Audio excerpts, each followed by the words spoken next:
Good afternoon. I'd like to call the meeting of the Anchorage Election Commission to order on October the 7th, and the time is 1:04 p.m. I would like to ask Jamie to do the roll call, please. Thank you, Madam Chair. Mr. Treadwell? Here. Ms. Torkelson is excused, absent right now. Mr. Lehman? Here. Ms. Nelson? Here. Ms. Ireland? Yes. Here. Madam Chair, you have a quorum. Thank you very much. The minutes of the previous meeting, have you all had an opportunity to look over them? The July 8th public session of canvass.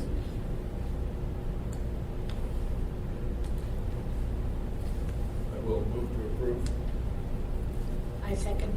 Mr. Lehman moves to approve. Ms. Nelson seconds. If you could please turn your mics on when you speak so that if anybody's on the phone that they can hear us as well. Okay, I have Mr. Lehman moved and Ms. Nelson seconded. All in favor, please say aye. Aye. Aye. We have a unanimous decision. Madam Chair, I abstained because I was excused from that meeting. Thank you very much.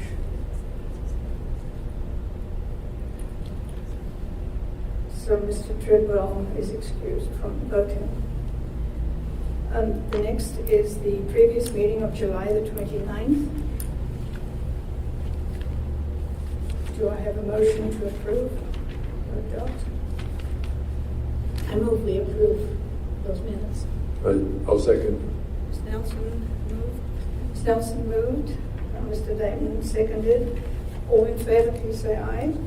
Aye. Aye. Aye. Aye. Thank you. Motion carries. All good. Old business. Is there any old business to discuss? Thank you, Madam Chair. There is no old business to discuss. Thank you very much, Jamie. New business. Election Commission resolution. This is where I turn it over to you, Jamie. Please, thank you. Thank you, Madam Chair. The first item before you today is Resolution 2022-1, which is a resolution of the Anchorage Election Commission. This resolution was put together after our meeting in March related to voter registration, and the whereas clauses in the resolution set the stage for the suggested amendments. It talks about Alaska's robust voter registration process. It talks about the length of time that it takes to remove a voter from the rolls. And it talks about tools available to the Division of Elections, being ERIC and the National Change of Address form. Moving on into the therefore clauses, it starts on page 1, but the majority of it is on page 2. It shortens the time frame for a voter to make contact with the division. And I just want to put out there that I'm not a policymaker. I'm merely putting something on paper here as a framework. So this can certainly be amended to your comfort level. The other piece of information here is that contact, according to the division, is voting in local primary, special, or general elections, and there are one of those every year, or every other year at the very least. And contact is also considered updating registration or requesting absentee ballots. On page 2, it adds a new section, or recommends adding a new section to state law, which directs the director to cancel a voter's registration when notification is received from ERIC that a voter has registered to vote in a different state. At the March meeting, the suggestion was made that registering to vote in a new state is prima facie evidence that a voter no longer wants to be registered in Alaska. Thank you. Again, on page 2, item C suggests the addition of the new section of statute which directs the director to cancel a voter's registration when notification via the National Change of Address form has indicated that a voter wants to change their voter registration to a new state. The voter registration piece is an add-on, for lack of a better term, to the change of address form. And our understanding is that changes can be permanent or temporary. And so a temporary address change, which may be the case of snowbirds, would not trigger removal from the rolls. And finally, on page 2, adding, which would be D, adding a new section to state statute which provides that voter registering in a new state is prima facie evidence that the voter no longer wants to be registered to vote in Alaska. Again, that suggestion was made at the commission meeting in March. I will turn it over to you guys to discuss and potentially make amendments. Thank you, Jamie. Is there any discussion on this? Madam Chair, do we need a motion for the resolution before we discuss amendments? Yes, please. Yes, we do. So may I please have a motion? I move the resolution 2022 I move resolution 2022-1. Thank you very much, Reed. Do I have a second? I I'll don't need a second that. Yeah, okay, thank you. I'll amend his motion, say move the adoption of it. Yeah. Thank you, Lauren. No. That's a friendly amendment. I'm just having fun with my counterpart. So, Madam Chair, I am not totally up to date on Eric. I know that the Pew Trust, several former state election officials came to CB during the 4 years I was lieutenant governor, urging us to join Eric. And there were two objections to it. One was that it was put together and kind of administered by the Pew Trust, which wasn't seen as bipartisan or neutral, even though I think in this case they had bent over backwards. The other was at the time, which is actually fascinating to watch now, the Attorney General's office said we couldn't put state election records on the cloud or share them in that gross form with somebody else. I believe that position has changed. And then we had several other kind of cooperative lockbox, we'll show you, but we're not giving you the records type of thing and playing a match game type approaches. I don't know what is there now. I guess my only suggestion is that we, you say in the resolution, in one part of it, that in the fourth whereas you say Eric is an example of a tool available for voter registration list maintenance. But then in the action item number B, you say the law should actually tie to Eric.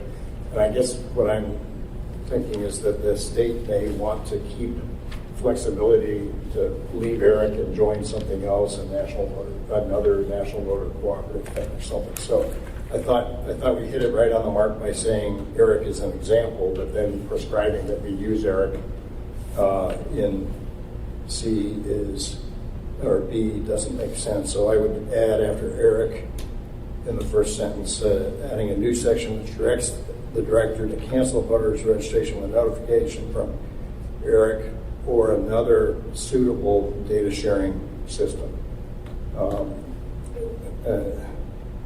another cooperative data sharing system, just simply so we're not saying that Eric is written into the law, because I know that sometimes policymakers want the flexibility to use something else. We had, literally there were, I think, 3 different attempts. We do it between Washington and Oregon and Alaska right now, or we did at the time. We had Eric being proposed, and then we had, I think, something that the Secretary of State of Kansas had put together that met our AG's requirements a little bit better. So there's no monopoly on this thing, on that concept. That's all I'm saying. Madam Chair? If I could clarify that item B reads in the beginning to direct, I intended to, I'm not an attorney, and I assume that whoever picks this up later will have attorneys actually draft it. And so my example, which is in the second half of that paragraph, states when the director obtains notification from Electronic Registration Information Center or other similar agency which assists states with the accuracy of voter rolls, that a voter has registered to vote in a different state, that voter's registration shall promptly be canceled. So I think the second half of each of these paragraphs is what would be most helpful to look at. Those are the examples that we were suggesting. Madam Chair, Jamie hit it right on the mark with the second half. I just, when we're prescribing, I would just say either another cooperative data sharing or a similar agency. I would just take that same phrase that you have in the second paragraph, the second part of the paragraph, and put it in the first part. Is my recommendation. Okay, if there's no objection from the rest of the body, I will change the first half of that to indicate that which directs the director to cancel a voter's registration when notification from ERIC or similar agency indicates a voter has registered to vote in a different state. Is that? Thank you, Jamie. Madam Chair, if I could, under discussion. Thank you, Mr. Raymond. Okay. I like the direction this is going. When I was lieutenant governor and had overall responsibility for the division of elections, this is one of the most frustrating parts of the job, is the inability to deal with the voter list promptly and satisfactorily, to maintain the list for those who do intend to vote in Alaska and clean it up for those who don't. And this is the right direction. Having said that, there is I guess a clause in here that caught my attention when I first looked at this morning, and that is in the third whereas, it's basing this on something reported by the Anchorage Daily News. Now, that may be true, but I'm not so certain that we want to take our action based on what the Anchorage Daily News reports. I mean, sometimes they report the truth and sometimes they don't. I think it would be far better if we say the Division of Elections says that the voter rolls are 106% of the state adult population. Some source like that or we can, I think rely on it a little bit better. Now, having said that, their research might well be accurate, but I just don't think it makes a lot of sense for us to claim that. Understood. Yeah, okay.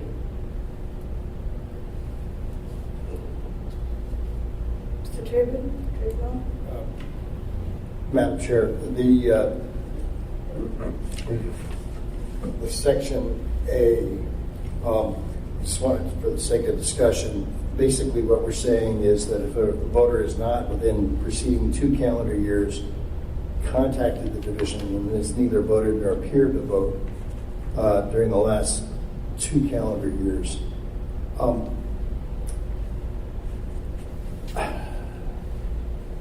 I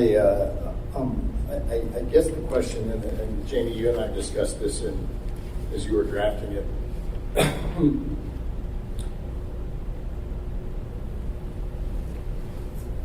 If there's some mitigating circumstance, like, I mean, what happens now, and this is, if we went to this, let's suppose somebody said, hey, you canceled my thing in error, and it becomes a question ballot, and you can argue that later on. I'm more worried about the oversubscription when you mail a ballot to everybody than I am about, if people are coming and showing an ID and saying, here's my address and that sort of thing. But if we go down to 2 years, you might want to put in another qualifier there that you maintain a driver's license or a permanent fund dividend or something else like that. It is people's rights not to vote and remain a resident, remain a voter. And I think if you're prima facie throwing somebody off just because they haven't voted in 2 years. I mean, I think that's probably a little unfair. And there's lots of reasons why people don't vote sometimes.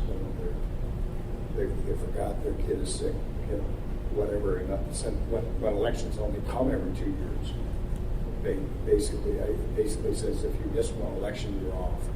So I don't know what the change is, but I just wanted to bring this up to see what others felt about it. Well, I would be concerned about the same thing, except for look at the other conditions in there. Mail returned is undeliverable, can't contact them. There's other things like that that are in there as conditions that have to be met.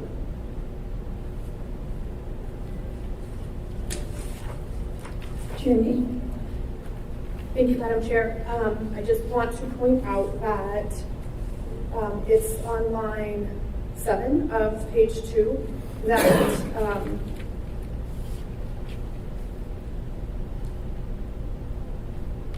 the voters' registration would be inactivated, and so they are still on the rolls while they go through the purge notice process. However, being inactive is a status code which we would not send a ballot to them. And you're right, they are still eligible to vote. They would need to go to a vote center in Anchorage's stuff. And it's my understanding that they would, if they request an absentee, or they could vote a question ballot in a regular election, in a poll-based election. So they are inactivated, and then they go through the purge notice process after that 2 years that we suggested. And we can go to Barbara. There was something else, but I forgot. Through the chair, I think this is exactly what Mr. Treadwell was asking. If these voters show up at a vote center or a polling location, and have a driver's license or any other form of ID that's acceptable in the state, they are allowed to vote. And when that vote comes through, their vote counts. So Jamie and I actually had one this year that was inactive, and it was counted. Thank you for that clarification, Barbara. And Madam Chair, if you remember the long hours in this room, we had some observer groups saying that ballots weren't delivered, and it's weird because the newspaper keeps saying, "Oh, you're getting your ballot by mail. You're getting your ballot by mail." Here, we're actually, I think, safely for the voters and the sanctity of the election, saying we're not going to mail to people who haven't kind of reactivated that sort of thing. I don't. The whole thing about 2 years is we elect a mayor every 3 years, if I'm not mistaken, and we have assembly elections. Is that every year, every 2 years? Half of the assembly is elected in year 1, the other half of the assembly is elected in year 2, and then the mayor is elected in year 3. So assembly. So you have an election every year. Yes. Okay. And so you might not vote in a particular year if your assembly member is not up, for example.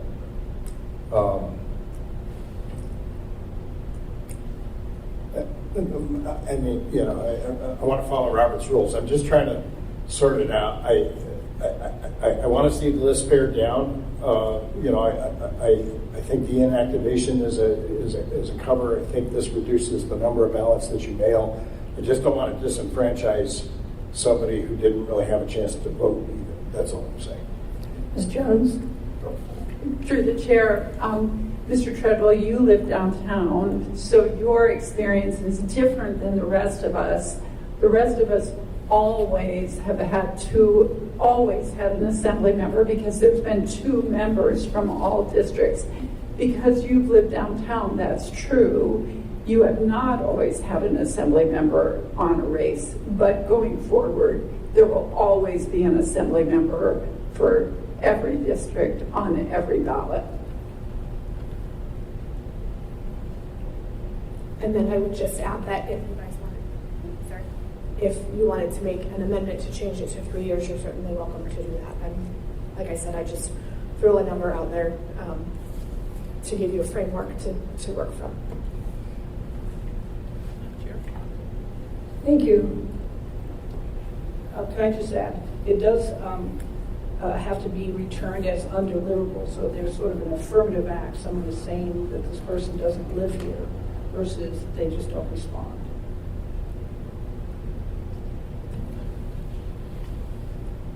Thank you for that clarification. Any further comments? Or?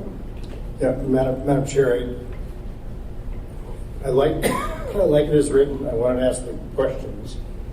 I think we need ourselves to have a kind of a good piece of why does the Assembly need to send this on type argument. And I think the arguments to send it on are, one, to try to cull the deadwood, as it were, from the list. Two, to not have so many ballots out there that even though we have 19 other ways to make sure that ballots come back or appropriate ballots, with signatures or witnesses or whatever, we're just trying to answer one of the bigger concerns that people have about mail-in voting, which is so many ballots out there. So that's, I don't know if we want to put that in the whereas or whatever, but or just kind of save that argument for our own discussions with the Assembly. We should just really know why we're doing this, that's all.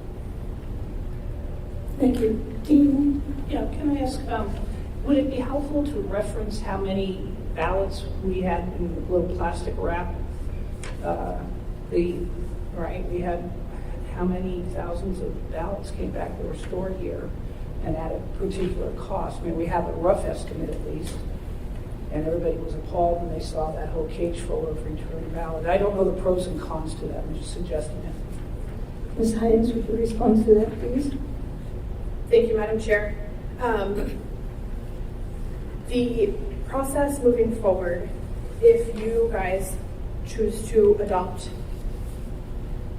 as amended this resolution, would be to provide it to the Ethics and Elections Committee, and then the Ethics and Elections Committee would sponsor a resolution to put before the Assembly as a whole, and your resolution would be attached to that resolution. And so if it is acceptable to the Commission, I could add whereas clauses that, in addition to some of the whereas clauses that are on here, add additional whereas clauses that reference the number of undeliverables that Anchorage sees, and also find a different terminology to say cull the deadwood and not have so many ballots out there. if that's acceptable to you, rather than trying to come up with an amendment on the fly here, I would be happy to do that as it moves forward through the process. Thank you, Ms. Hines. Any other comments? Or shall we try and adopt that? Ms. Jones? Through the chair, I would like, I wrote down a quote that Mr. Lehman said, and I think it articulates cull the deadwood a little bit better. So you said it earlier, so I would like to read that. He said, "This is a step in the right direction." And I've got it might not be grammatical here from what you said. In the ability to maintain the voter list accurately. You said that it was very frustrating at the state. And so I thought that was really good. We're trying to improve the ability to maintain the voter list accurately. And the Division of Elections told me that federal law kept them from doing what we wanted them to do. Even the folks in the Division of Elections wanted to do it. I think everybody wants to do it. And that's frustrating, but we're sending this up to them, and then we hope that somebody is going to take some action and maybe start moving with this. Dean? Yeah, I could say, again, I like what Mr. Treadwell said in addition, and that is that I don't think there's enough factual information here to say why this is necessary. You have to be pretty sophisticated to say, oh yeah, now I get it. And of course, we have sophisticated people here, and I who got to wrap those 18,000 envelopes, that we need more facts to say this is a problem. Mr. Chamberlain? Yeah, as I understand the resolutions we've got today, we've got one talking about state codes, one talking about municipal codes, and one talking about the Assembly Handbook or the election handbook.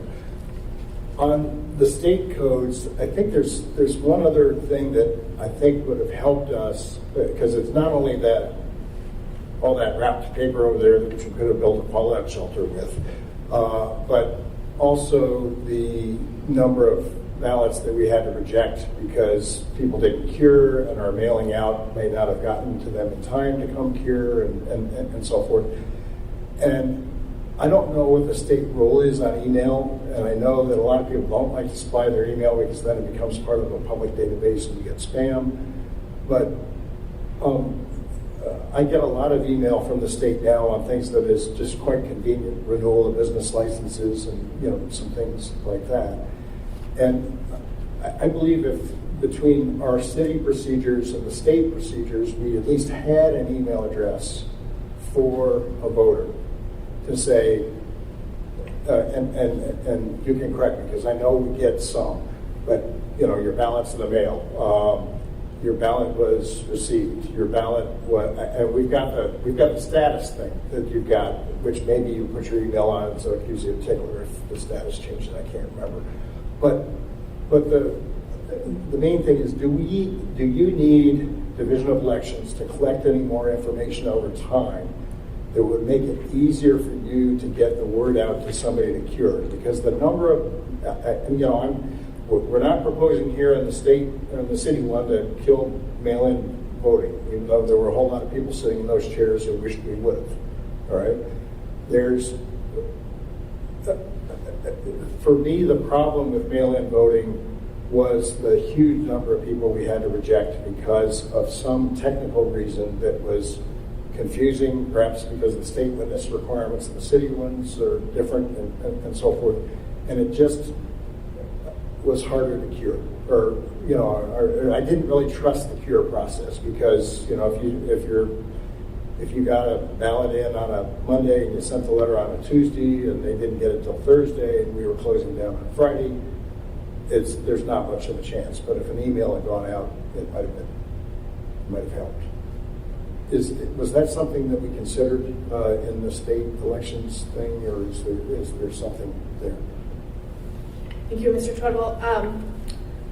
You're right. I think that we could use help from the State Division of Elections to provide at least through Friends, the voter registration database, email addresses and phone numbers, which they do request from voters on the forms. It's my understanding that they either keep them in the background so that users of Friends can't see it, and then they potentially only use it in the case that they need clarification from the voter on their voter registration form.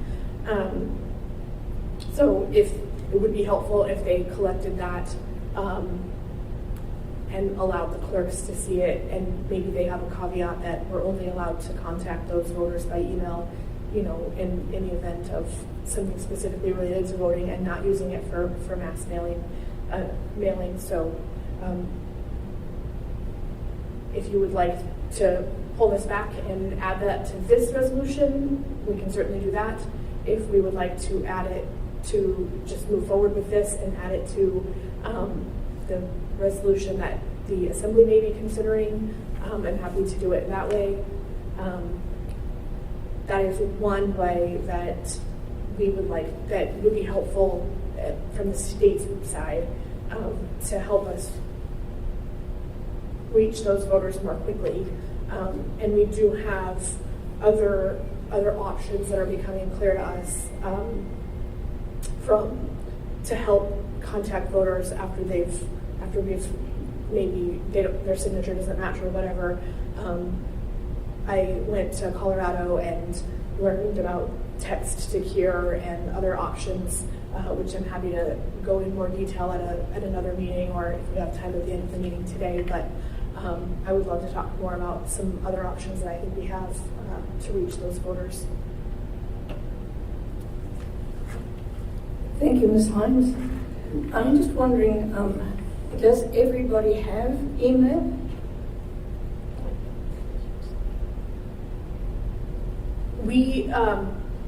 Everybody may not have email, and so I think that we certainly have their mailing address, and if they do have an email address, we provide a line on the envelope for them to provide it if they would like. I have hopes and dreams of creating a database that gives me that where I can keep that, so that maybe in 2020 they provided the email address, but in 2022 their address didn't match. And so then I can go back to that database and try that email at the very least to see if they're still checking that particular email. So that's kind of told you all my ideas now. Thank you, Ms. Hines. Ms. Jones? Through the chair, I think Mr. Treadwell has a good idea, and I think we should add it as paragraph E here. I think that Jamie's going to have to look at what that means. It may not be a state law change. It just may be, direction to the Division of Elections to share that information with clerks. And the interesting thing is when Anchorage went to vote by mail, the state shared the voter signature with us, and the other clerks said, "What? There's a signature on this?" And so now all of the clerks have the signature page. So that would just be an administrative function, and I think that that's a good addition here, because it appears that the rejects, which is regrettably the commission's job to, we preliminarily reject, but the commission ultimately makes those difficult decisions. The one thing that I would like to point out is Jamie's done quite a bit of work on the reject percentage, and the municipality's reject percent is much lower, I believe, than the state's. And I understand, we've talked to the state about this. There is a lawsuit against the state because they do not have a hear process. And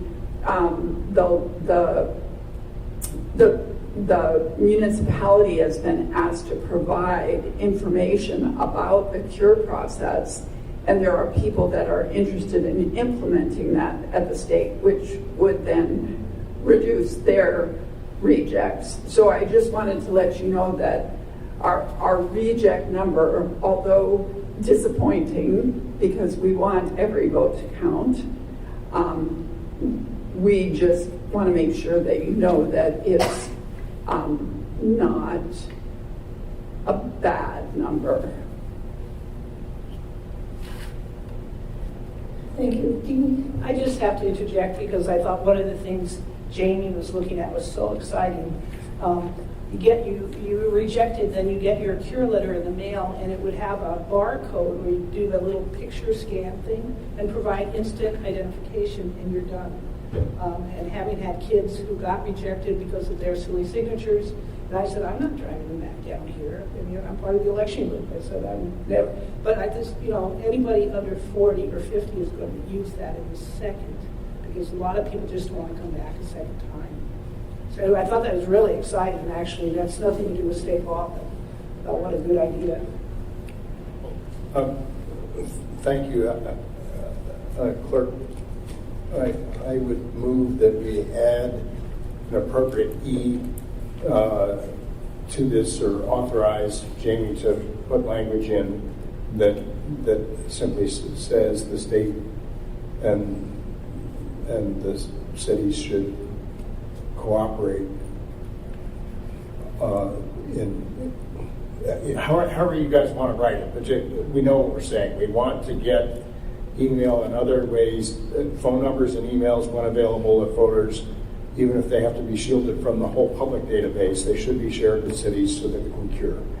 And and I think in just going back to the whereas is, I would have no problem if you included a picture with this resolution of the fallout shelter over there and the 7,000 ballots that were over there that we couldn't count. It's, that's what we're trying to do. We're trying to help people vote. But my motion is simply to add what Barbara has recommended, Madam Chair. Thank you, Mr. Trevor. Mr. Lehman? I don't object to doing that, but I'll just point out something. Yeah, well, I'll second it, and then under discussion.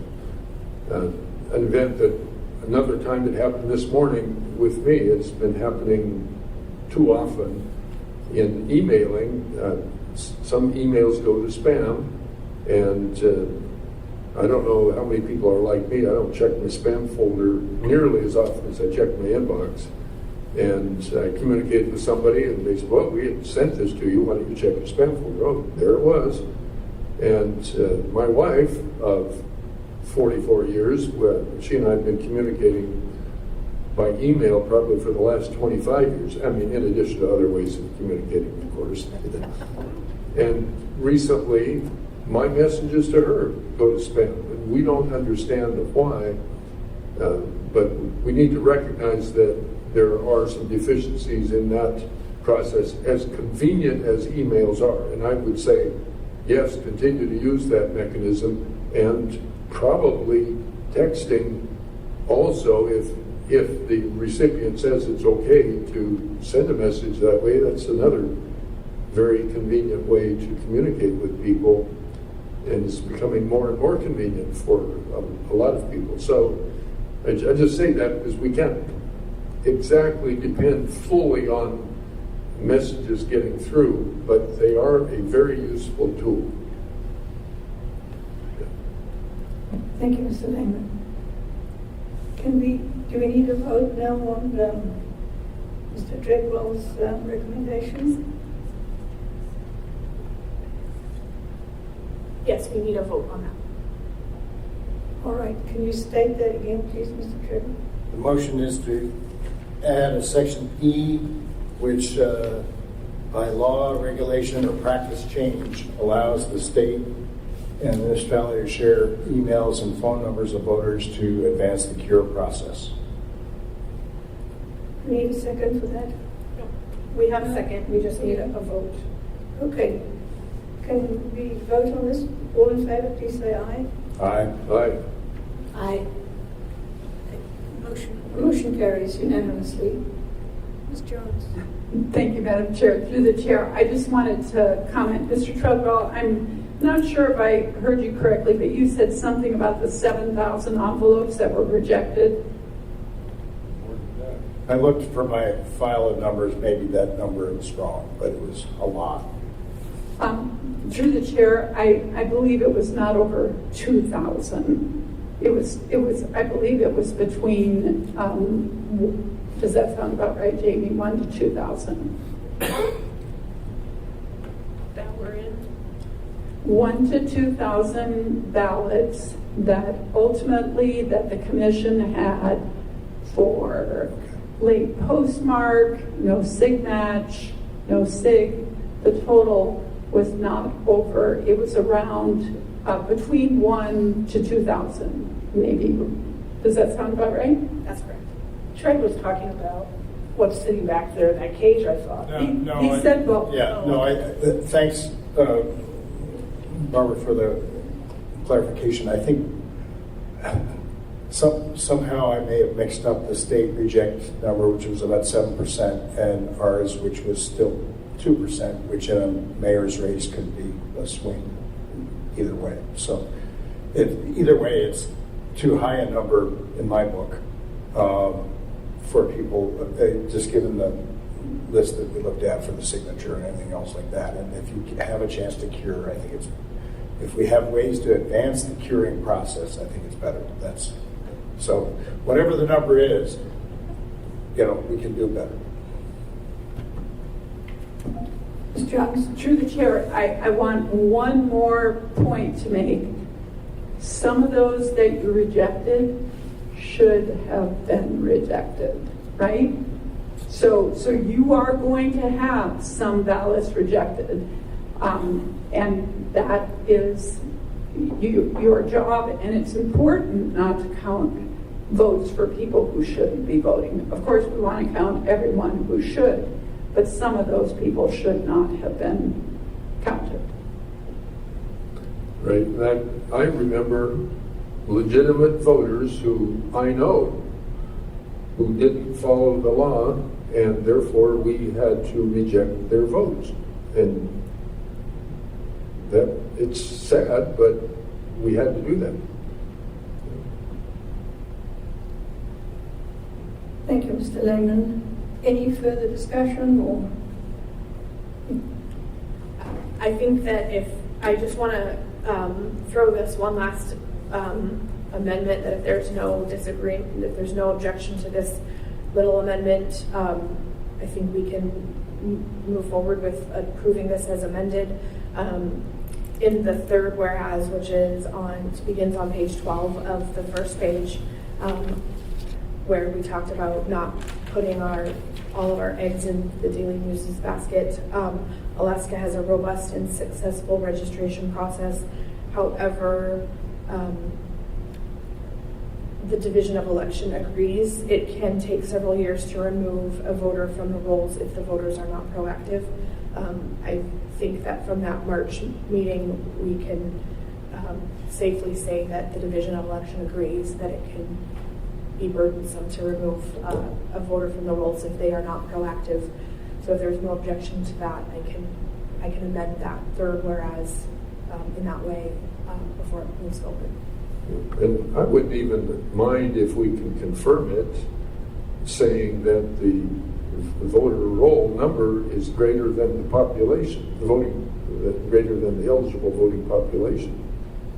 If we get that. I mean, if it takes too much effort to get somebody to say that, I don't mind having it out, because I don't think it kills this resolution. I think it's just one more piece of information. Through the chair, I can certainly fact check what was reported. It was my understanding that they were looking at the Department of Labor statistics, which went off the census data for the number of adults counted in the census, and then compared it to the number of ballots that were sent out by the state in that special primary election where everyone received a ballot. That was how those were the numbers that they came up with their average, that 106%. So I can certainly fact check that and still use that number if it's accurate. Yeah. And one other thing, I've marked up just some very minor edits of use of language which have absolutely no bearing on the resolution. If you don't mind, I'll just give it to Jamie and let her decide if she wants to accept it. Much appreciated. But Mrs. Curley told me some of these things at the Milchick School 50 years ago, or more than that now. Pronouns have, of course, changed, Lauren. All right, so if we have a motion on the floor to approve, we've made an amendment, so if we want to adopt this as amended, vote on the resolution as amended, we can be done with this. Can we do that then? Adopt this as amended? All in favor, please say aye. Aye. Aye. Amendment. And it carries. Thank you very much.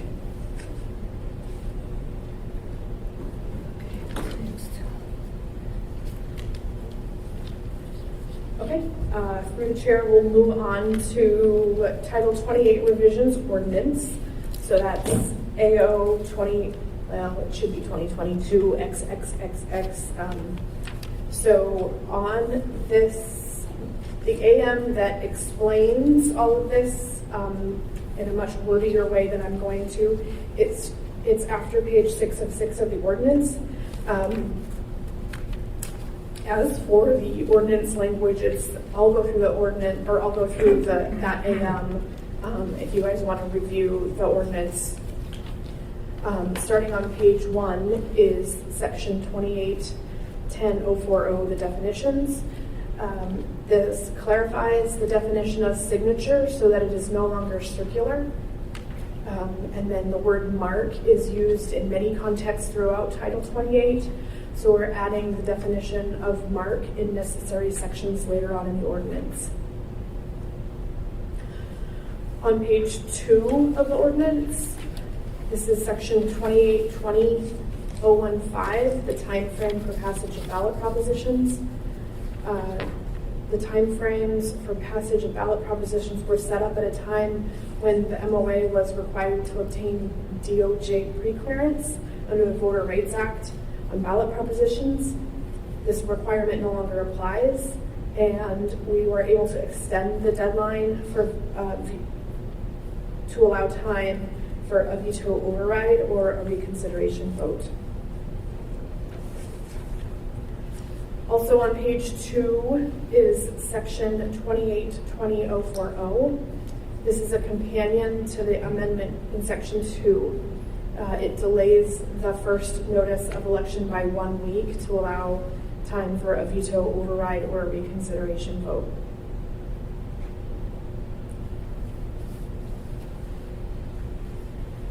Moving on to page 3, section 2850.220.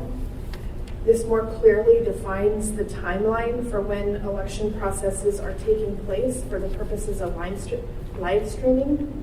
It sets the standard of best practice efforts for the clerk to use when providing live streaming, and it reiterates that no cause of action can be brought in the case of a live streaming failure.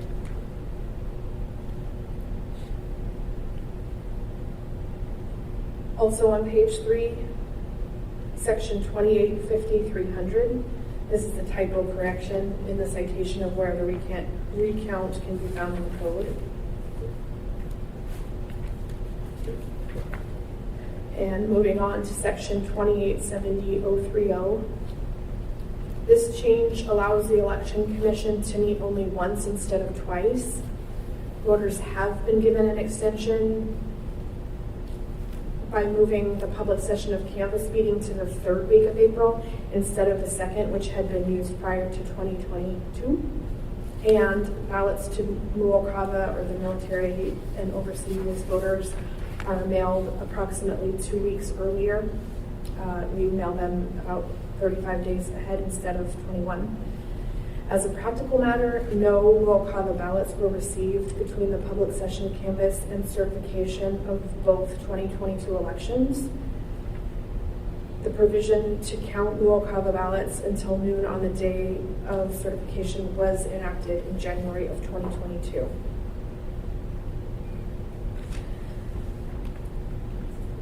On the next page, page 4, section 2870.030A introduces and expands the definition of mark.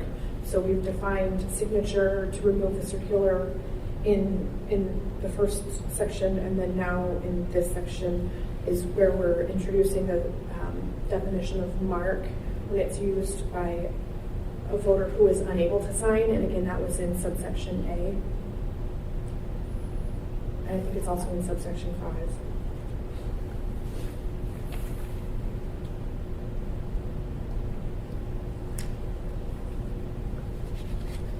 Moving on to page 5, section 2880.050. This is codifying what was commonly challenged by observers to the adjudication of votes. And these challenges were all granted by the Election Commission. This adds that to the code so that it can be practiced moving forward. And that is a quick overview, and we're happy to answer any questions. Thank you, Ms. Hines. Any questions from the Commission? Mr. Treadwell? Madam Chair, I move Resolution AO 2022-XXX for purposes of discussion. Mr. Treadwell recommends. I'm moving it under Robert's rules to get it on the table. I second. Madam Chair, a couple of fast things. On page 3, under C, you say constitute a basis for election contest.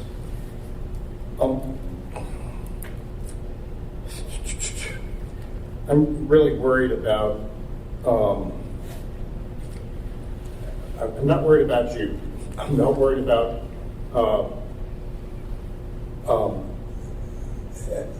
this, but I think when the municipality of Anchorage, the lowest level of government, basically says that something is not adjudicable in state court, I don't think that's really fair. And my wife is from Kentucky. My mom was from Ohio and Kentucky. And there was a particular coal mining town that didn't like the newspaper, so they held all their public hearings in a Volkswagen and evicted the newspaper reporters for fire regulations. There is a possibility sometime, someplace later on when, the internet went down just at the right time when somebody was moving something. And I think it's great that we have streaming. I think we ought to have streaming with recording so that you can go back and see it. I just don't necessarily want, and I understand we had a situation where it went down, and I don't believe there was any hanky-panky going on. But let's suppose you wanted to have hanky-panky. That's the first thing you would take down. And so I guess what I'm suggesting is that, first off, we spelled basis wrong, but second, I'm not sure that we should say that this is not an appropriate cause of action. Now, I'm not an attorney. We have attorneys here. But it just kind of galls me because, the courts have set a very high standard to sue over elections anyway. So you've got that. But if this is something where, that camera wasn't working and they were moving these things there, that's a protection we've offered the public, but we just said the protection is unenforceable. And that to me is inappropriate.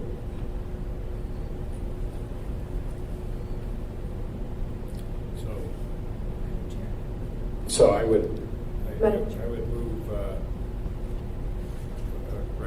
I would recommend that we delete that amendment.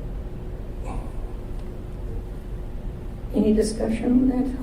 Jenny, would you like to clarify?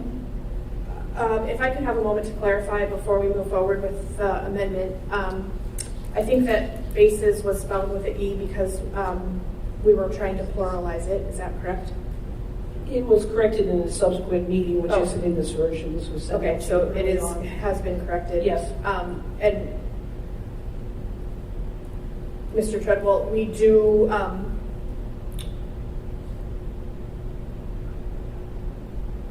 the live stream. The technology dropped the live stream multiple times over the course of the 2022 election through no fault of anybody here, and we can't control that. We have no control over YouTube dropping the stream. We have no control over a power outage, which would bump the network down. We have no control over a lot of things, and so to be taken to court every time that stream dropped would be extremely disheartening. And so that is what the intention of this is. Over the course of the 2022 election, we did note each time that the technology dropped the stream on a log, and we would certainly continue to move forward. And the IT department also helped us set up a script so that it would automatically stop and restart every 12 hours so that we could preserve the recording. YouTube does not preserve recordings for anything longer than 12 hours. So if we were live streaming for 24 hours, they're only going to preserve the last 12. So we do have a script that stops it and restarts it every 12 hours so that we can keep the recording. But that, again, we're stopping and starting every 12 hours, and we can't control when the technology fails us. And so our attempt was that that couldn't be a cause of action to take us to court. We're trying to be transparent, and we are being transparent by providing the live streams. But in the event of a technology failure, I think it would be disheartening to be taken to court for that. Ms. Evans, could we have your interpretation, please? Well, I think what was meant to be said by this is that without more, it can't constitute a basis for an election contest. It has to somehow tie back into the election contest standards. And I'm looking at those. I'm sure you all don't have codes right in front of you, but notice of contest shall, let's see, grounds. Here, grounds. Malconduct, fraud, or corruption. Person certified as elected is not qualified, any corrupt practice. So I do think this makes it ambiguous because it does, and I don't know how to convey that without more, that it should not be an independent grounds for election contest, that it by itself can be the basis. Well, Madam Chair, I believe that's what the law says now. If the underlined is what we're adding, Yes. I think the law now is fine, which is why I was suggesting that we remove the amendment. Let me just speak generally.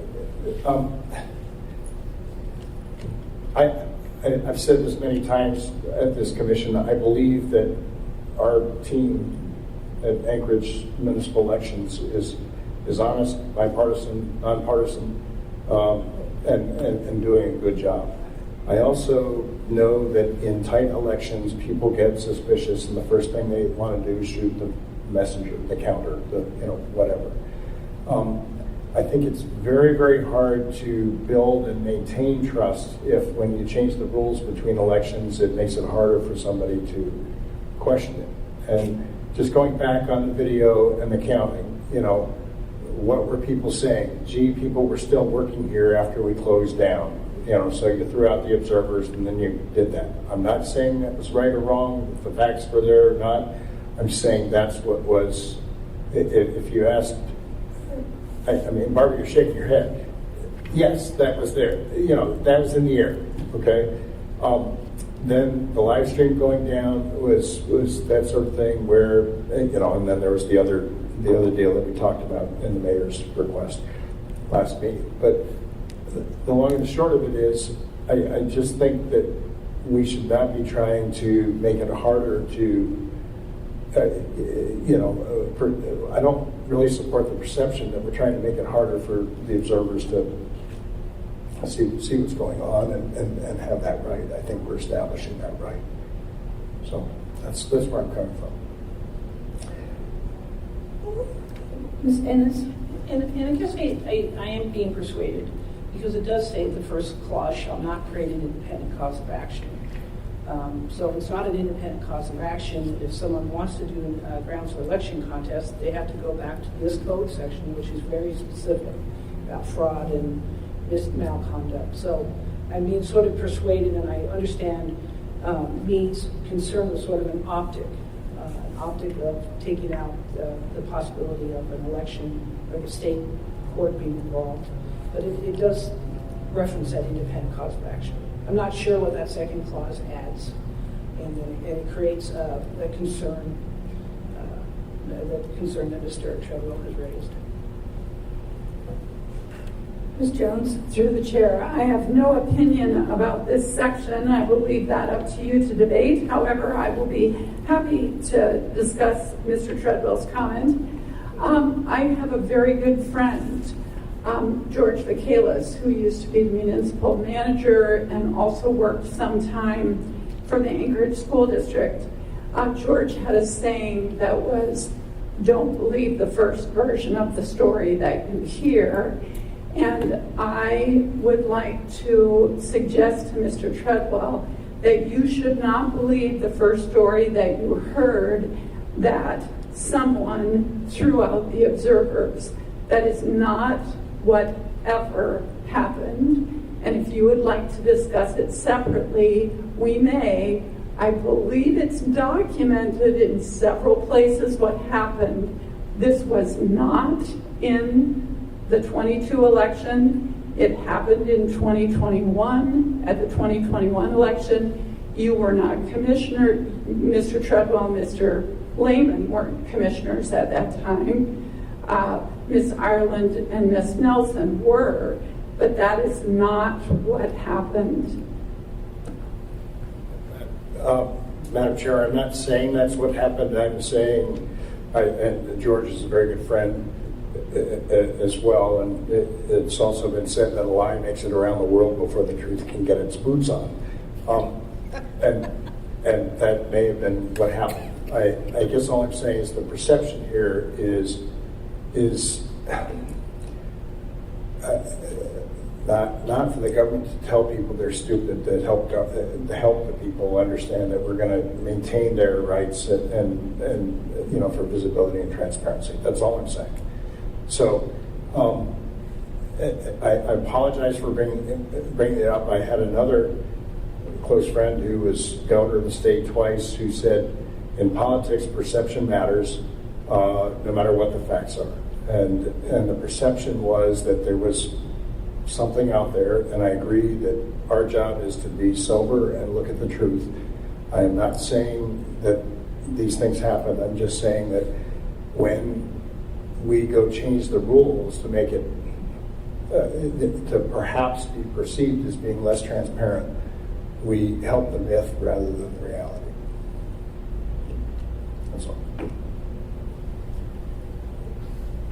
Thank you, Mr. Treadwell. Do we have any other comments on this? It's my understanding that Mr. Treadwell made a motion to recommend removal of the phrase "or constituted basis for election contest." And so if we want a second and to vote on that, or... I will second that, and I'll just comment that I noticed that same thing when I read through this earlier today, and I believe it doesn't harm us at all, doesn't harm the municipality to take it out. And I just think it's be a point of discussion that I'm not sure we want to go there. Thank you, Mr. Langman. Shall we vote on this then? Sure. So can I have a vote? Would you like a roll call vote? Yes, please. Mr. Treadwell? Yes. Mr. Lehman? Yes. Yes. Ms. Nelson? Yes. Ms. Nelson? Yes. Ms. Ireland? Yes. Motion passes. Thank you very much, Ms. Hines.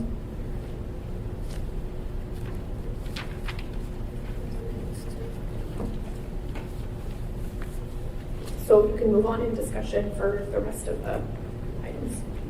Thank you, Ms. Hines.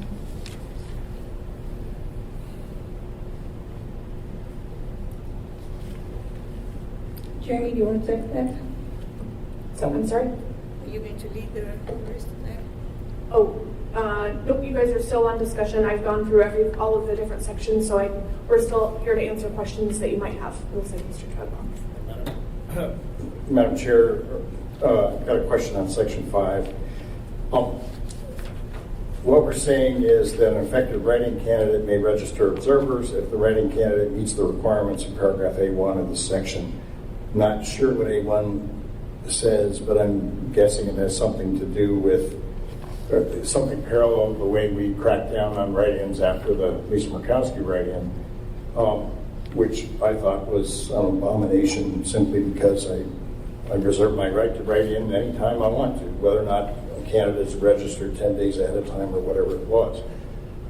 So what is let us suppose that on the eve of election, the the mayor hits a beer truck, and his wife announces that she's running as a write-in candidate.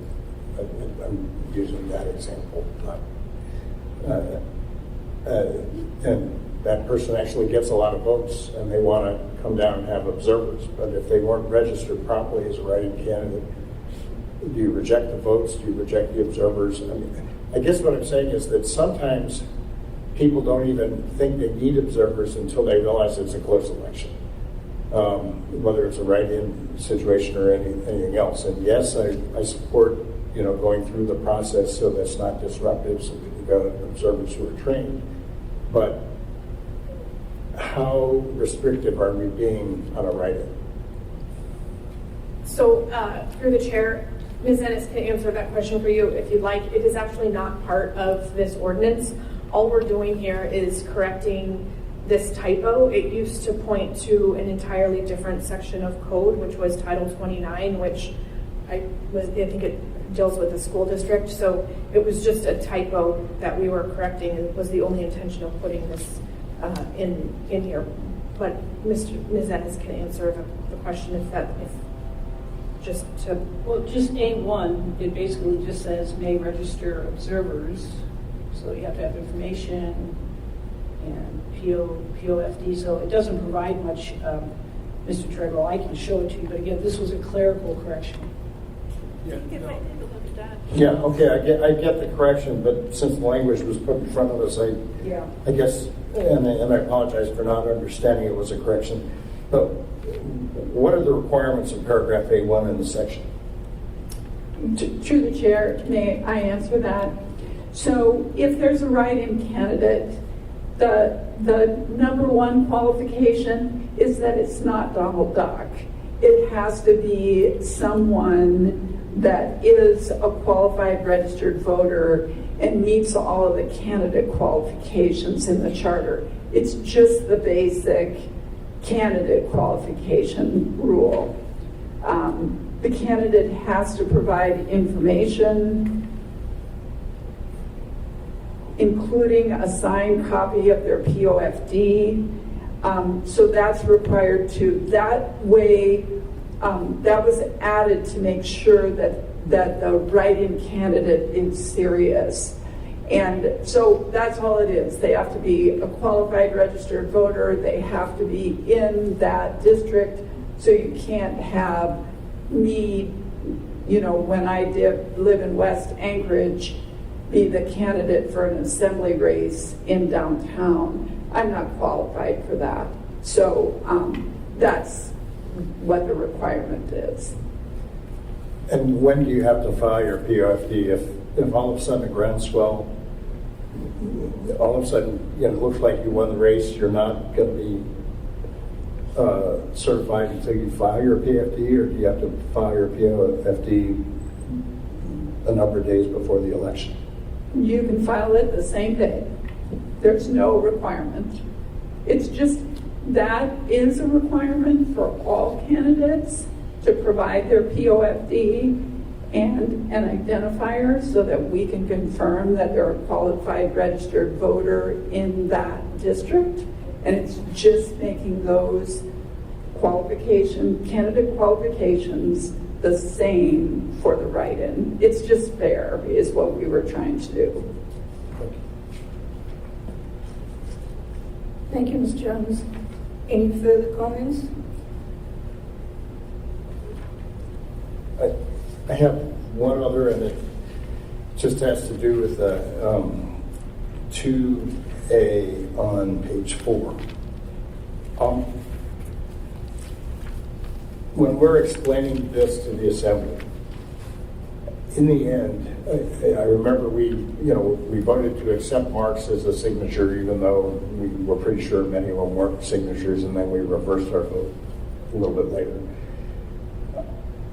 About how many were in that category? Do you remember? It was approximately 160, I believe. Okay. This January, my mom passed away on the 29th. of January, and my son's birthday was the 20th, and she wanted to sign a birthday card to him. Now, she, in a conversation, would tell you everything that you always want to know about politics. But in the end, she barely could make an X. But she was also so self-sufficient that she managed to get out one way or the other to pick up her newspaper on the driveway, post her mail, and get her mail. And I guess what I'm wondering is, I'm all for this, but would that person, if there weren't a witness signature, be able to cure? Is my question. Because Mom, frankly, would have voted until about 2 days before she died, even though she couldn't sign anything worth a day. Yes, there would be a cure letter if it went through the signature verification process. So there should be a cure letter that would go out. The other thing is, if she has been ill for some period of time, that poor signature may well have been reflected in the year before in signatures. So it does generally catch, it may catch aging signatures quite effectively. And that would be a signature. Okay. Well, as long as the cure is there, I've got no objection with that, and have no other questions, Madam Chair. Thank you very much. We need to vote on this then.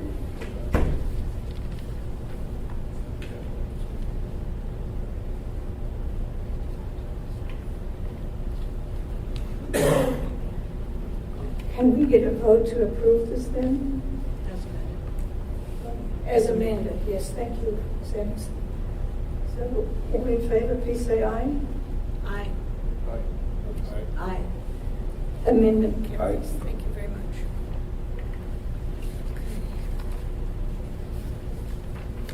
Now that we passed it, I just have a question. Mine says on the front, AO number 2020, and then there's a second part to it in the back that's AM XXX-2022.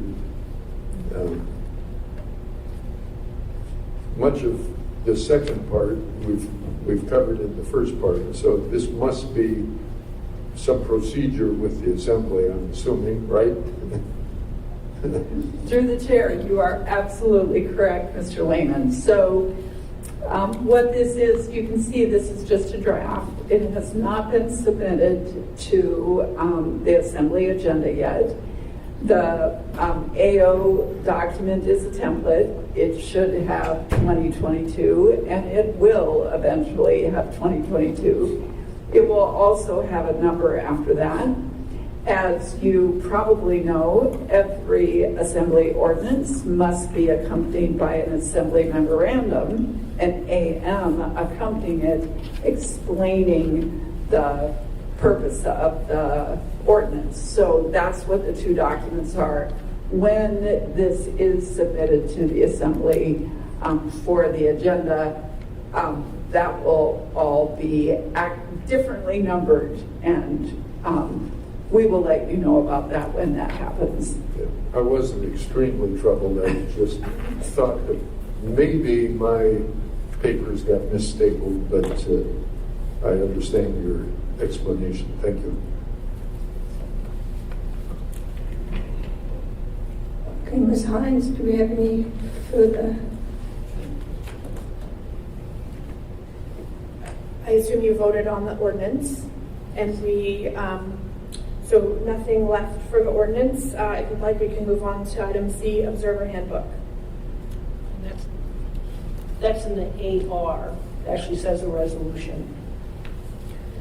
So, right, so that is AR number 2022-XXXX, a resolution of the Anchorage Municipal Assembly updating and amending the Election Observers Handbook and forms.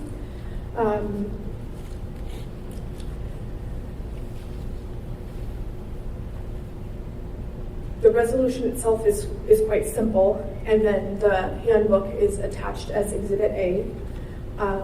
And the AM that explains everything, which I will go through, is the very last page of that stapled packet. The handbook begins on page 2.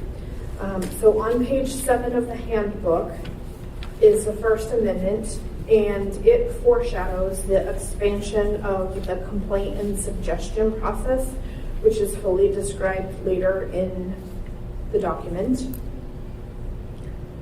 On page 8, we are simplifying the observer registration process. This provides that the municipal clerk, an election administrator, or designee sign the observer's badges instead of the candidate or campaign manager. And this improves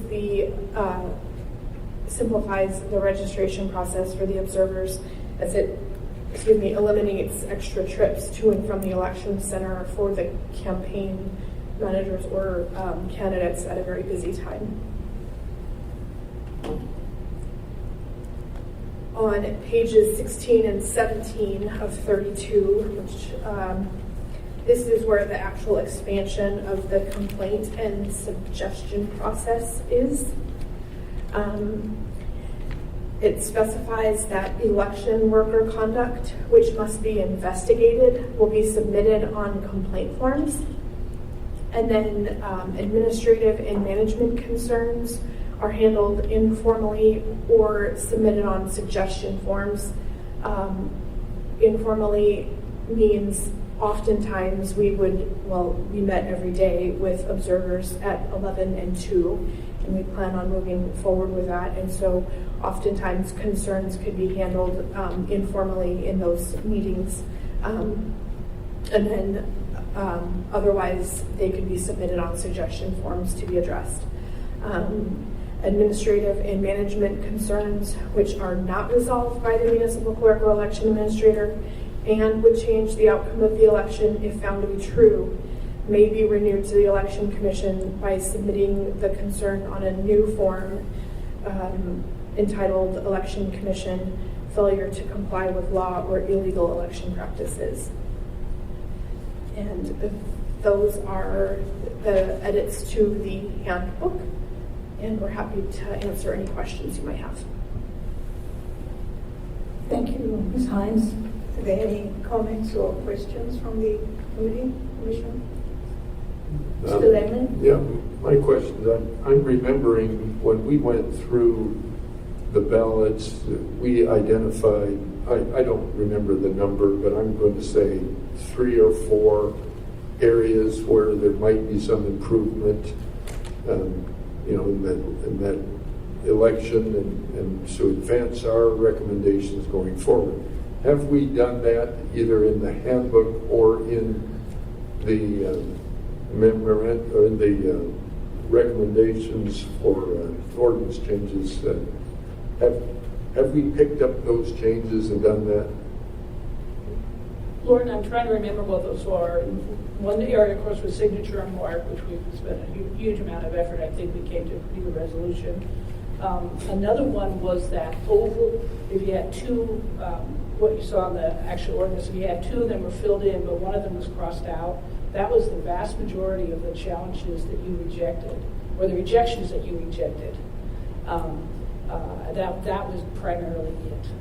So those are your 2 concerns, as well as the cure concern, Mr. Treadwell. And that, again, I think offline is going to be a wonderful enhancement of that process.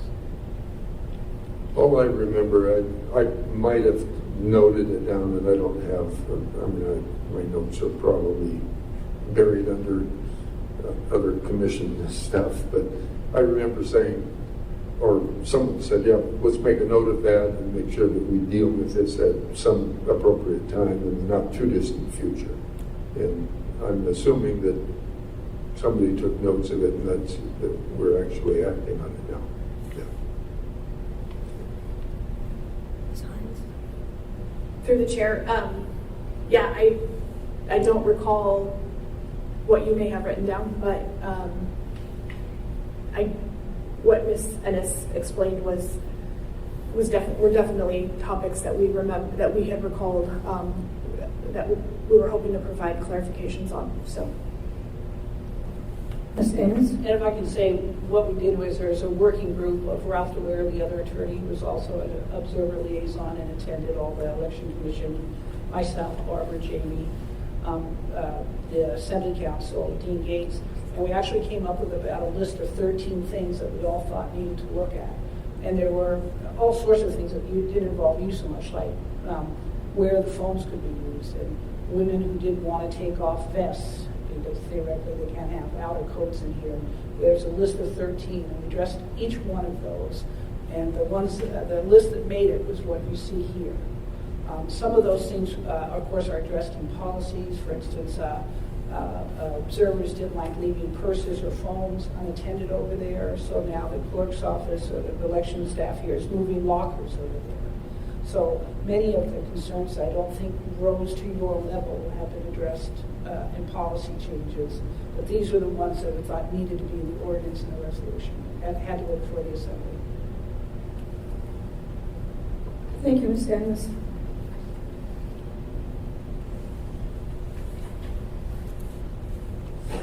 Mr. Treadwell? Madam Chair, I guess the first question is not an amendment, but on page 6, we have a subhead that says guiding principle. And I may have missed the change in the English language, but I think for what we're saying, that should be PLE rather than PAL. So I would move that amendment be a technical amendment that you may want to add. I might just note that I had a guiding principal who was very effective when I was a sophomore in high school. And he made me come back with both my parents. I pleaded with him. I said, just my mother.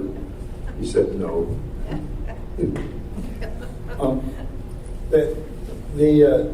The second question I have is on page 16, where we're talking about a new form on election worker conduct.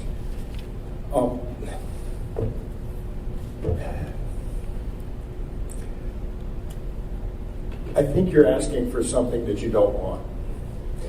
And this has to do with the mythology that Barbara and I had our colloquy on a little bit ago. If the lights go off, if something's locked, if somebody comes back to pick up her purse or her coat or something else like that, what we're really saying is you got to fill out this form and make it a misconduct form. And you don't want that on your personnel record. You don't want the headline that says, there have been 17 criminal misconduct things filed, even though they may be all specious. You basically want to say, yeah, put that down as a regular complaint, is my book. If in the end you think, somebody thinks that Jamie Hines took ballots from that precinct or specifically didn't mail them to some district, fine. That's election misconduct. But all the other little things that kind of came up that we all listened to with respect, in the end, there were reasonable explanations. I mean, I'll even grant that there was a reasonable explanation for the IT thing that we talked about, even though I really wish we had avoided it. I don't think you want this to be the first method. I think you want to just make it as part of general complaints.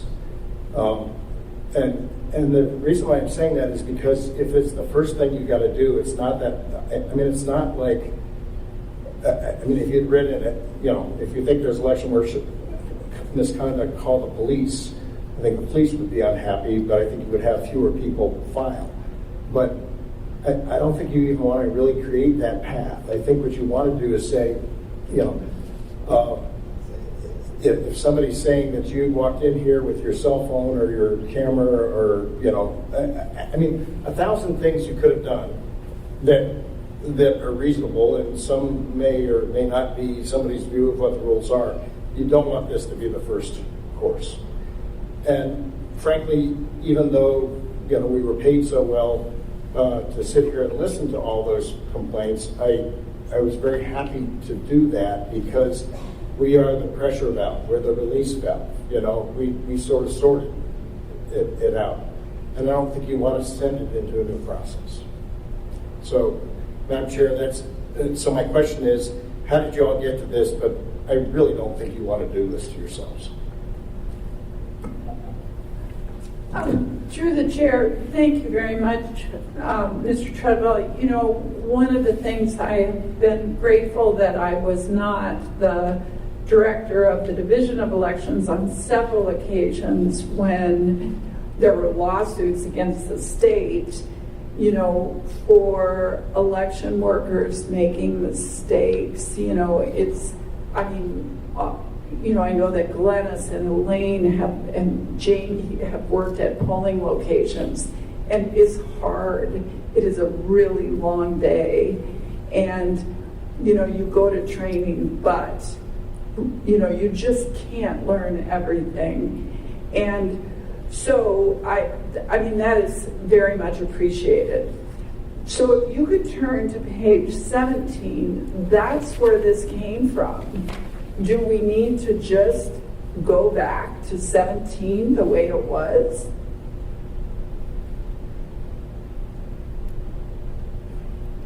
And to explain for the rest of you, see where it's in bold brackets. Before the current section we have is what's in there. We modified it to be more specific.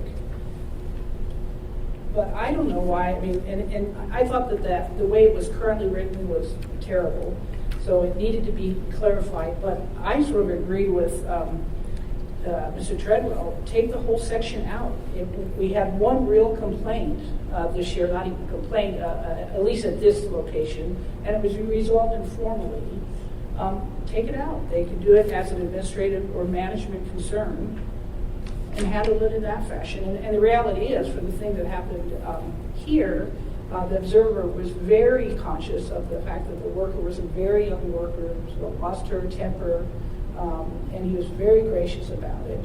And it didn't go any further. We were able to resolve it. So I actually wholeheartedly like this. I think I was trying to distinguish that, you know, employees are different. You can't just do whatever you want at service.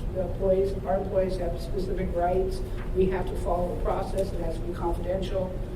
Well, it doesn't really happen, so why not take it out? And criminal misconduct of election workers is already in the code. So if it arose to that level, there's a section. You go call the police, go call the prosecutor. Barbara mentioned how tough it is to be a state election director. My trial by fire was the Hickle challenge to the 78 Hickle-Hammond primary, where we found, you know, all sorts of things, but we were able to argue about them on the merits of the law rather than there were certain people who would always criticize election officials, but when we did an audit, and I'm going to get to this in one of the next things, when we did an audit and found that the numbers didn't add up, the election official said, oh my God, I left 270 ballots in a locker, I forgot to have them counted. Okay? Now, is that criminal activity? It was one horrible mistake, and that poor woman, will live the rest of her life. And, dang, those votes didn't turn out the way I wish they had when we finally counted them. But the point being is I accept that was probably a mistake and not malicious or malevolent behavior. I can think of two other examples. I won't tire you with this, but for this reason, I honestly believe that there was another one where one district rejected a whole lot of ballots that didn't have the appropriate state signature or witness signature for an absentee, and another district accepted them all, counted them, put them in the vote stream, and there was no way to retrieve them. And we were able to sue on the election not being conducted properly, not some election official doing, again, something malevolent. That's all. Even though it appeared to be malevolent because the district where all the ballots were rejected were the ones where we were winning, but that's beside the point. We wanted to say that, but we didn't. So I think there's plenty of reason to go make a complaint about a city official or a voting official anyway, but make the first course of action, come to this group, we'll sort through it and go from there. So I don't know if you want to go back and revise your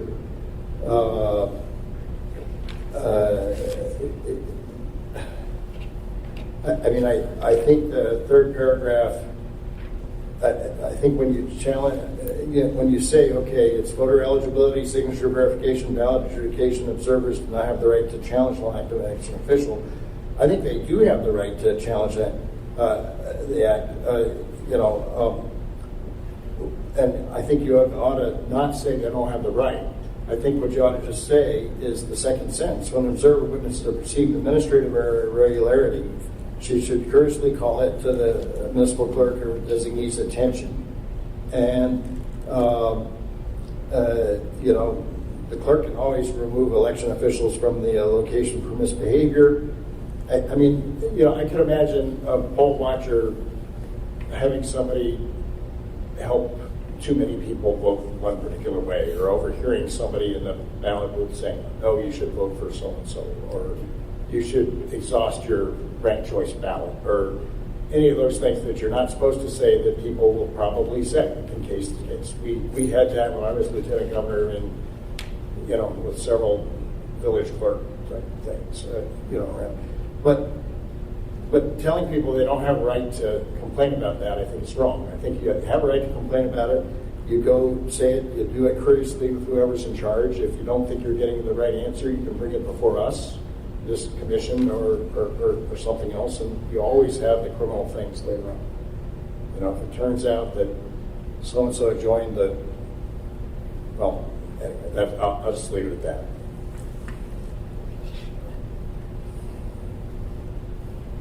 Through the chair, Mr. Treadwell, I'm going to make a proposed amendment here. So I think we're going to suggest taking out election worker conduct on page 16, but we're going to go back to page 17. And I think that section, and this is what we were struggling with, I think it needs to read election official misconduct. And then I agree with you that we just leave the first paragraph. I do sort of like the last sentence, although you didn't read it. We're asking observers to bring it up informally, but there may be a time where someone brings something up informally and I go, oh my gosh, could you please put that in writing for me? And then we can move forward. I think the second paragraph, I would like to suggest that we leave that one out. And the reason I'm saying that, we did have one election worker complaint this year, which Ms. Ennis just spoke about, because it was a personnel matter and it was very personal. We did not share that with the other observers. Then I think we need to combine the last two sentences so that if the observer isn't satisfied regarding the complaint, the observer can bring it to the election commission if it would have changed the outcome of the election. And we used that language before. We're trying to limit the complaints to the commission to those that would have changed the outcome of the election, because that's the commission's standard. I think during the public comment section of the commission meeting, people can say anything they want, and they can, but I think what we're trying to do is limit the time that the commission is spent adjudicating complaints are to those that could have changed the outcome of the election. And you did have a couple of those allegations at the April election. Madam Chair, as the clerk writes this up, I'll tell you, I generally support what you said. I would like the old language to not say you don't have the right, okay? I have no problem with changing it from conduct to misconduct, but don't tell somebody they don't have the right to do something that I believe is clearly our constitutional right, which is to challenge our government. When you say that observers should be asked to submit a written complaint, that's fine. If unresolved, copies of complaints will be shared. I would, rather than take that out, I would say if unresolved and the complaint is not a confidential personnel matter.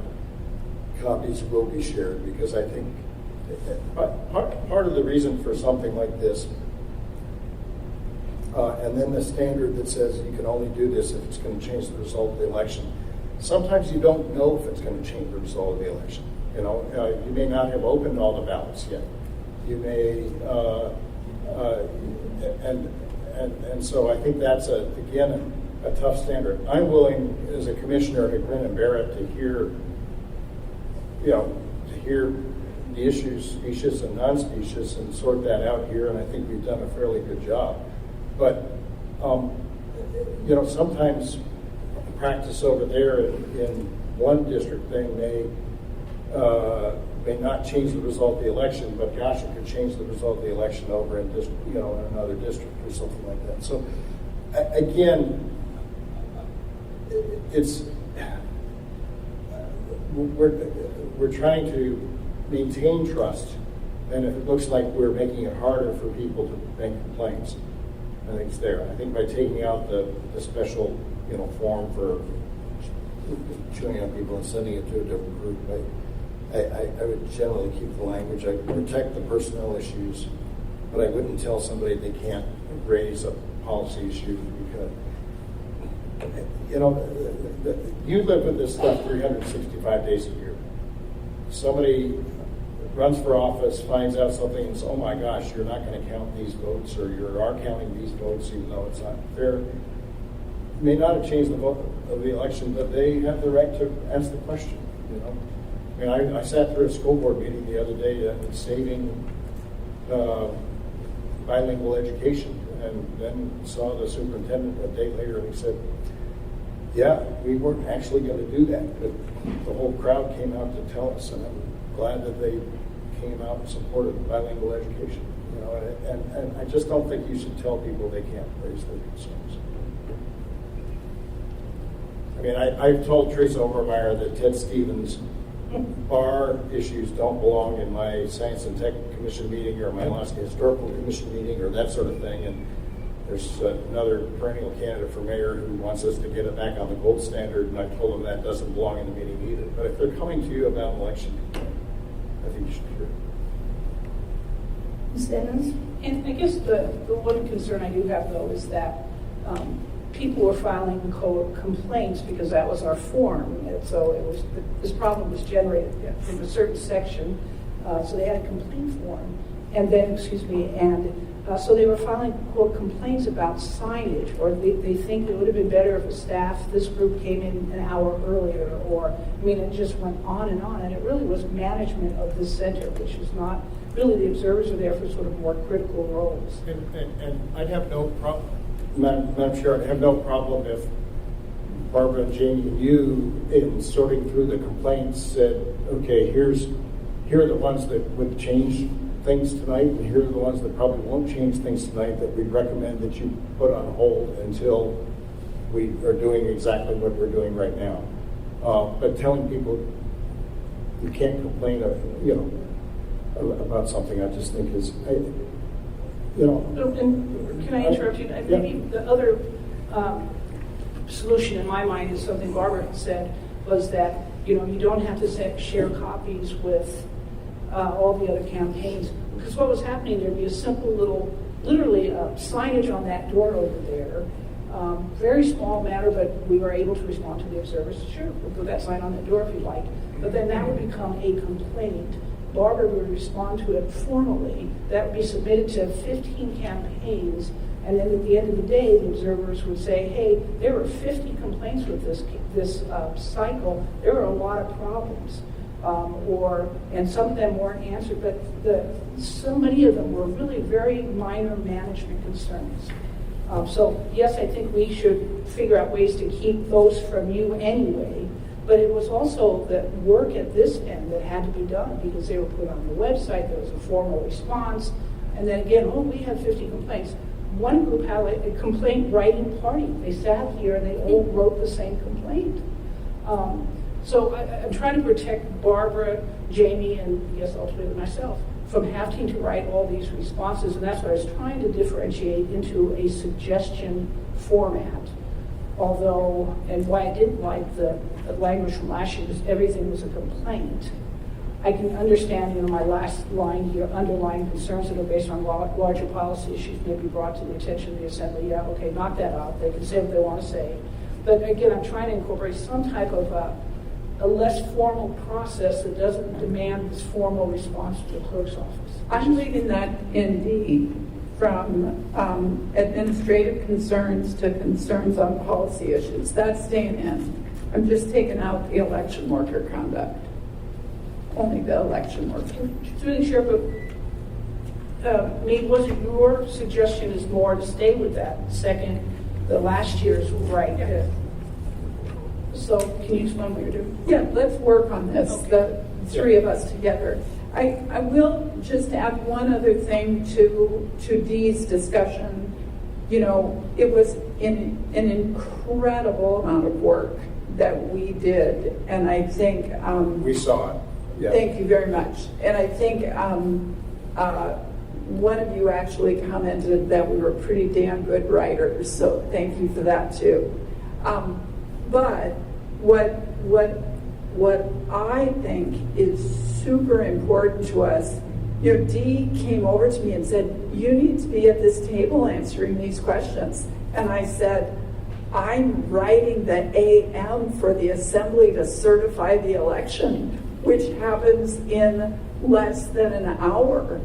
And so that's the dilemma that we have that Dee is trying to protect us from. So the issue for us is that the commission needs to hear complaints that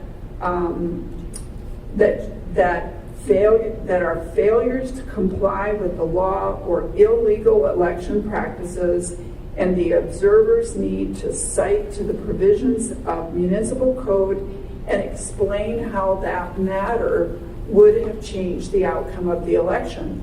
Because there isn't enough time. We spent the whole election from, about March 1st until, we were here till midnight one night, which I hear now is a violation of code, but we were answering these every single day, as Dee said, and we need to reduce that number so that I'm not saying people can't address you. They can address you on any topic they want. That is required in code. It's a public meeting, audience participation. They are allowed to do that. They were allowed to do that. That's when most of this discussion happened. That will not change.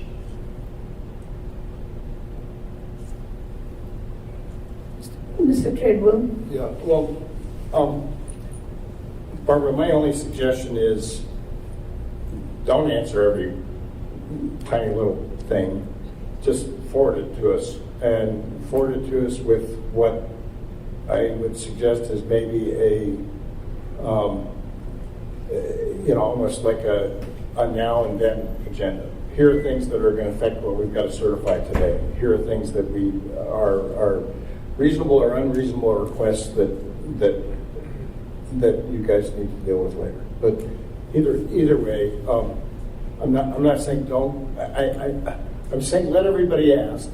If somebody wants to complain about the weather, says they stopped for gas on the way bringing ballots here, fine, let them do that. But the chair, our chair, and you who set the agenda do a pretty good job of putting the important things first. And it's, or what can change things first. I just don't want to be doing that. Anyway, I think you're on the right track, and I don't want to belabor this thing. I do have a question in the second part, which is, let's see.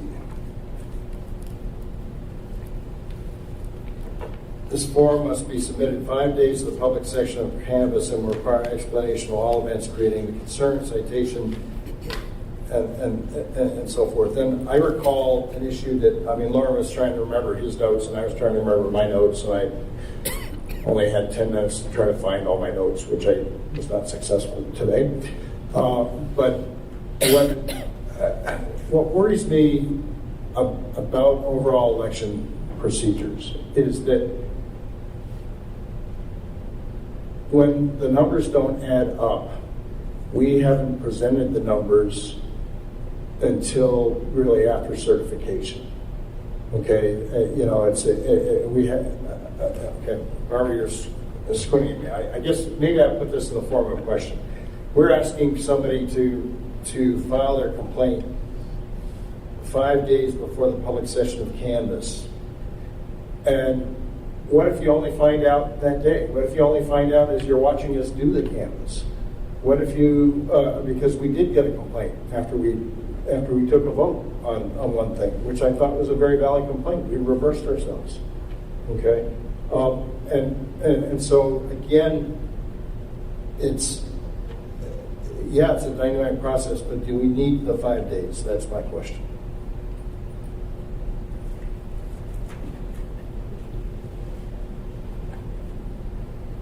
Ms. Hines, can you answer that for Barbara? Well, I think in the discussion group we can talk about us being a little bit more proactive. We did at the end of every 4-page memo that we wrote in response to every complaint, we wrote, if you would like, let us know if this isn't resolved.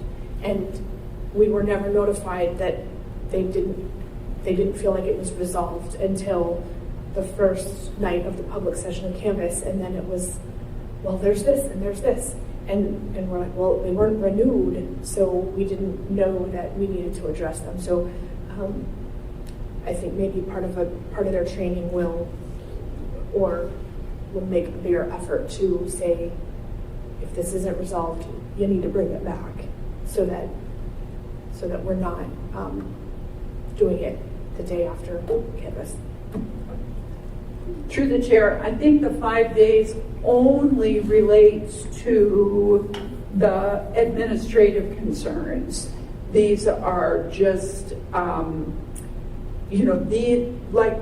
the earlier challenges for signature verification, ballot not properly cast, voter eligibility, adjudication of vote. Those ones are always going to be before you. And Jamie is right. If you're, like Dee said, if you're complaining about the sign on this door and we tell you that we've resolved the issue regarding the sign on that door, and you don't come back, this is on March 1st, and you don't come back 5 days before the public session of canvass and cite to the code why that's a violation of the code and how that sign would have changed it, the commission should not hear that. And that's what we believe was distracting at that meeting, was that all of these management suggestions that, as Jamie said, we believe were resolved, were renewed. Sometimes, and I hate to say this, in a lawsuit, what you need to do is provide a track record of administrative remedy, attempted administrative remedy before you go to suit. So you're probably going to have that anyway. But maybe we flip it on its head. And rather than telling you people, this is what you can do and can't do as observers, we do a statement from the commission that says the commission is very willing to hear your complaints and suggestions about this. A, try to informally deal with the election director or the city clerk. B, if you don't feel like you're getting an answer, feel free to put it on this form for us. And you don't have to write a 5-page memo. C, the first box on the form is, does this affect the result of this election? Are we miscounting something or not counting something? Or is this something that the commission should deal with later after we certify? Okay? And I'm happy to see you relieved of the formality of the burden, because in all honesty, after you wrote 5 pages on each of these things, I think all of us could tell that some were spurious and some were not here. But don't make it you be the bad guys, or you election observers can't say this. We should do a statement on behalf of the commission. The commission is willing to hear complaints and suggestions. Complaints that's going to affect our canvas count right now, we want to hear them now. Changes, we'll have a post-mortem after the audit and everything else at the end of the election. That would be my suggestion. Through the chair, I was going to also just throw out, not probably too helpful, is that neither the observers or the commission is the role of them to manage this facility, this process. Now, that's been provided for, and I think probably Meade would agree that for optics and to invite the public, that's a good thing. But really, again, what we saw so much of is observers trying to insert themselves in management decisions. And so we can respond to that, but then that as well is not the commission's role. Should you really be hearing, other than as a sounding board, how those envelopes are wrapped back there? Because that was the level of the vast majority of the quote complaints. And again, it was just called complaints because we called that was on the form. There really are suggestions. And observers really aren't here to question management style or these very small decisions, say, absolutely do all that other stuff, the voting. And I thought the Sand Lake and the Dominion, those were things, bring those to those commissions. They're bigger issues. But this little stuff, and so again, my effort about calling this suggestions is put the little stuff where it should be, and it really isn't under your jurisdiction, whether you're the sounding board or not. I mean, I appreciate if you want to take on all that work, whether you're the sounding board, and it's certainly not the role of the observers. I mean, it was really quite incredible how many things every day they would have done differently. Never mind the ones that goes to the level of formal responses. No, I think I've said it before today, Madam Chair. It's just that anything we do to tell the public to shut up and go away, or is perceived as that, is probably not helping raise the level of trust in the environment that we're in. That's all I'm saying. And in this case, I had a mentor who recently died. It was Commissioner of Environmental Conservation. I was his deputy, and he taught me more than anybody else I've ever worked for, listen to all the public complaints with full respect, but figure out how to sort it so that you can get the job done. That's all I'm saying. And I think you put your finger on it. Through the chair, I think that, we did answer every single complaint that we got. And I would also say, and I think Ms. Ennis can confirm this, that I think I granted 99.9% of the complaints that were filed, even if they were management complaints about wrapping envelopes, the sign, turning on a light, all of those things. I think I granted 99.9% of them. So I think that we have given the public and the observers tons of opportunity here to participate and be transparent in this process and preserve the integrity of the election. And I think we have some ideas, and I think that we can go back to the team and try and take these ideas and make some revisions to this section that makes sense to us, and make sure that the observers and the public still have the same opportunities to let everyone know what their concerns are. And we'll just make sure that that's clear in our updated revision. Thank you for that, Barbara. Madam Chair, unless anybody else has any questions, I would move the resolution as amended. Thank you, Mr. Trevor. We need a second for that. I second. Thank you, Ms. Nelson. Call for question. All in favor? Aye. Aye. Thank you. It carries. That's about it. Yep, you can move on to member comments. You have 2 minutes, I think, so.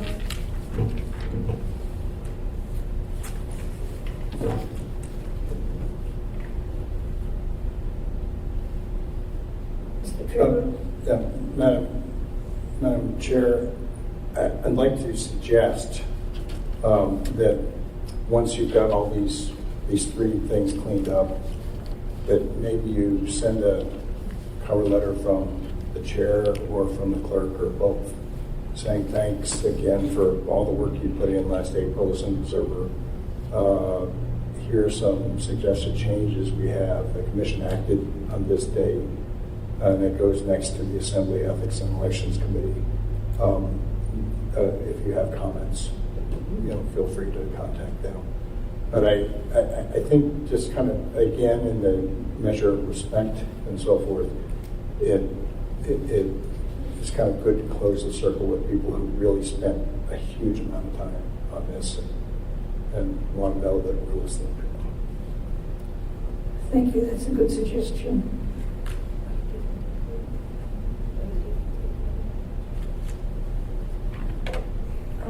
Any other comments from anybody? At this time, I would like to thank Ms. Nelson. She has submitted her resignation from this committee, and it was with great sorrow and regret that I announced this. So thank you for all the time you've put in your name. Appreciate you very, very much. I certainly will miss you. If there are no other further comments, I just want to say that I do appreciate being able to have served on this commission. My term is up, and I have travels and stuff that I like to do. So otherwise, I have enjoyed every minute on this commission. Thank you. Elaine, we need poll workers here. Oh, I'm a working state poll, not as a chairperson. I'll just say I haven't enjoyed every minute, but I've enjoyed most minutes, and I certainly have enjoyed an opportunity to work with Elaine. We've known each other in other endeavors over the decades, I guess that's probably fair to say. And I certainly appreciate your service on this commission. Thank you. if there are no further comments, I call this meeting adjourned. And it is 2 minutes past 3. Thank you very much.